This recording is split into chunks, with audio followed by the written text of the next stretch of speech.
ರಾಜ್ಯ ರಾಜಧಾನಿಯಲ್ಲಿ ಮೊಳಗಿದ ಸೈರನ್.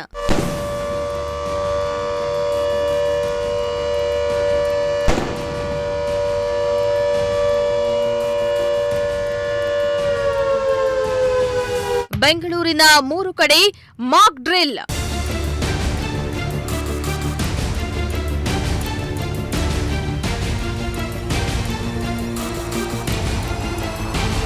ಪಹಲ್ಗಾಮ್ನಲ್ಲಿ ಉಗ್ರರ ನರಮೇಧದ ಬಳಿಕ ದೇಶಾದ್ಯಂತ ಪಾಕಿಸ್ತಾನದ ಉಗ್ರರ ಕೃತ್ಯಕ್ಕೆ ಖಂಡನೆ ವ್ಯಕ್ತವಾಗಿತ್ತು.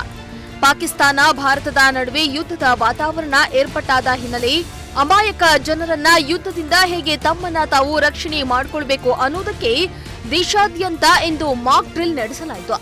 ಉಗ್ರರು ಬೆಂಗಳೂರಿನ ಮೇಲೂ ಯುದ್ಧ ಮಾಡಬಹುದಂತ ಭಾವಿಸಿ ಬೆಂಗಳೂರಿನ 35 ಕಡೆ ಮಾಕ್ ಡ್ರಿಲ್ ನಡೆಸಲಾಯಿತು. ಅಟ್ಯಾಕ್ ಆದಂತ ಟೈಮಲ್ಲಿ ಅಥವಾ ಎಮರ್ಜೆನ್ಸಿ ಆದಂತ ಟೈಮಲ್ಲಿ ಆಕ್ಸಿಡೆಂಟ್ ಆದ ಟೈಮಲ್ಲಿ ಯಾವ ರೀತಿ ನಾವು ಪ್ರೊಟೆಕ್ಟ್ ಮಾಡಿಕೊಳ್ಳಬೇಕು ಅನ್ನೋದ್ರ ಬಗ್ಗೆ ನಾವು ಒಂದು ಇನ್ಸ್ಟ್ರಕ್ಷನ್ಸ್ ಕಲಿತೀವಿ.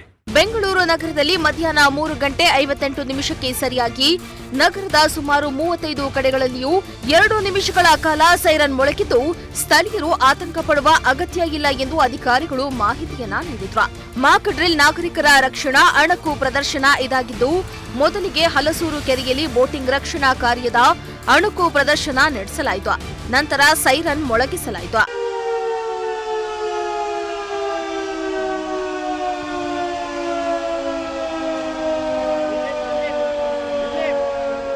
ಸೈರಿಂಗ್ ಅಣುಕು ಪ್ರದರ್ಶನದ ಬಳಿಕ ಫೈರಿಂಗ್ ಗೆಸ್ಟ್ ಹೌಸ್, ಬೆಂಕಿ ಹಾಗೂ ವಾಯುದಾಳಿ ವೇಳೆ ನಾಗರಿಕರನ್ನ ಹೇಗೆ ರಕ್ಷಣೆ ಮಾಡಲಾಗುವುದಂತ ಮಾಕ್ ಡ್ರಿಲ್ ಮಾಡುವ ಮೂಲಕ ನಾಗರಿಕರಿಗೆ ಮಾಹಿತಿಯನ್ನ ನೀಡಲಾಯಿತು. ಜೊತೆಗೆ ಬಿಲ್ಡಿಂಗ್ನಲ್ಲಿ ಸಿಲುಕಿಕೊಂಡವರನ್ನ, ಗಾಯಾಳುಗಳನ್ನ ಹೇಗೆ ರಕ್ಷಣೆ ಮಾಡಲಾಗುತ್ತೆ ಮತ್ತು ಆನಂತರ ಗಾಯಾಳುಗಳನ್ನ ಆಸ್ಪತ್ರೆಗೆ ಸಾಗಿಸಿ ಹೇಗೆ ರಕ್ಷಣೆ ಮಾಡಲಾಗುತ್ತೆ ಅನ್ನೋದನ್ನ ಮಾಕ್ ಡ್ರಿಲ್ ಮೂಲಕ ನಾಗರಿಕರಿಗೆ ಮಾಹಿತಿಯನ್ನ ನೀಡಲಾಯಿತು.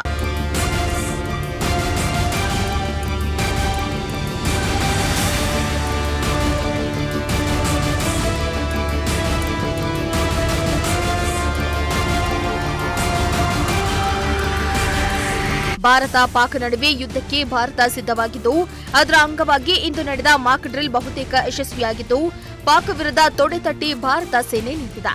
ಬೆಂಗಳೂರಿನ ಮೇಲೂ ಪಾಕ್ ಅಟ್ಯಾಕ್ ಮಾಡಿದ್ರೂ ಬೆಂಗಳೂರಿಗರ ರಕ್ಷಣೆಗೆ ಇಲಾಖೆ ಈಗಾಗಲೇ ಸಿದ್ಧವಾಗಿದ್ದು, ನಾಗರಿಕರ ಆತಂಕವನ್ನ ಕೊಂಚ ದೂರ ಮಾಡಿದಂತಾಗಿದೆ. Bureau report, Prajashakti TV, Tumakuru.